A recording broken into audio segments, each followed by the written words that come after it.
Masinuna ko pang isulat tong tula na ito kesa gawin ang thesis ko. Oo.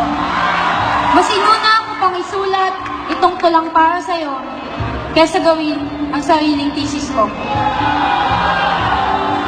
Masinuna pa kitang isipin kahit masinuna mo siyang mahalin. Masinuna kitang isipin kahit nasasaktan na ang damdamin. Masinuna kitang isipin kahit alam kong hindi mo ako pipiliin. Masinuna kitang isipin kasi ikaw pa din.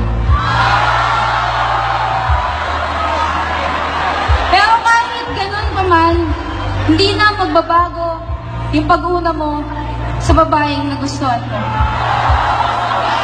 Hindi na magbabago na mas pinili mong magsimula ulit sa kanya kesa ituloy kung ano yung meron pa tayong dalawa.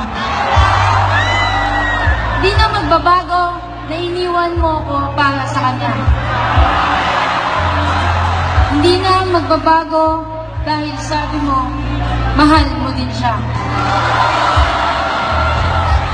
Mahal mo din siya o mahal mo siya? Kasi kung mahal mo din siya, ibig sabihin, minahal mo ko talaga at saka siya. Mahal mo siya, ibig sabihin, hindi mo talaga ako minahal kasi mahal mo pa siya.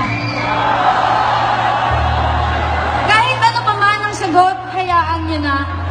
Basta, ang alam ko lang na sinabi mo, mahal mo nga siya. Hindi na mahahabain kung sinulat kong tula kasi kahit alam kong gaano po man bigyang oras ang pagsusulat, di mo pa din kayang ibigay yung oras na matagal ko nang hinahanap. Kahit gaano pa man bigyang effort yung pag-iisip ng letrang tutugma, kung para sa'yo naman, ang mahalin ako ay di na tama. Ngunit bago ko pala tapusin tong tula, gusto ko lang malaman mo na pinapatawad na kita. Pinapatawad na kita hindi para sa'yo, kundi para sa sarili ko.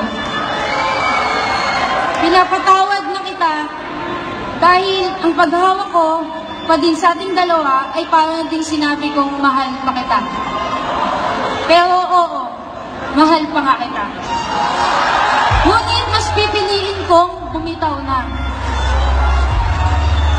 Bibitaw na, hindi dahil hindi ka na mahalaga. Bibitaw na kasi alam kong hindi ka na ako makapit pa. Ngayon, tatapusin ko na ang tulang ito bago ko pa tuluyang itanong sa sarili ko kung pangit ba o kapalit-palit ako. Hanggang dito na lang siguro ako dahil pagtapos nito, bubuuhin ko na yung pusong binasag mo.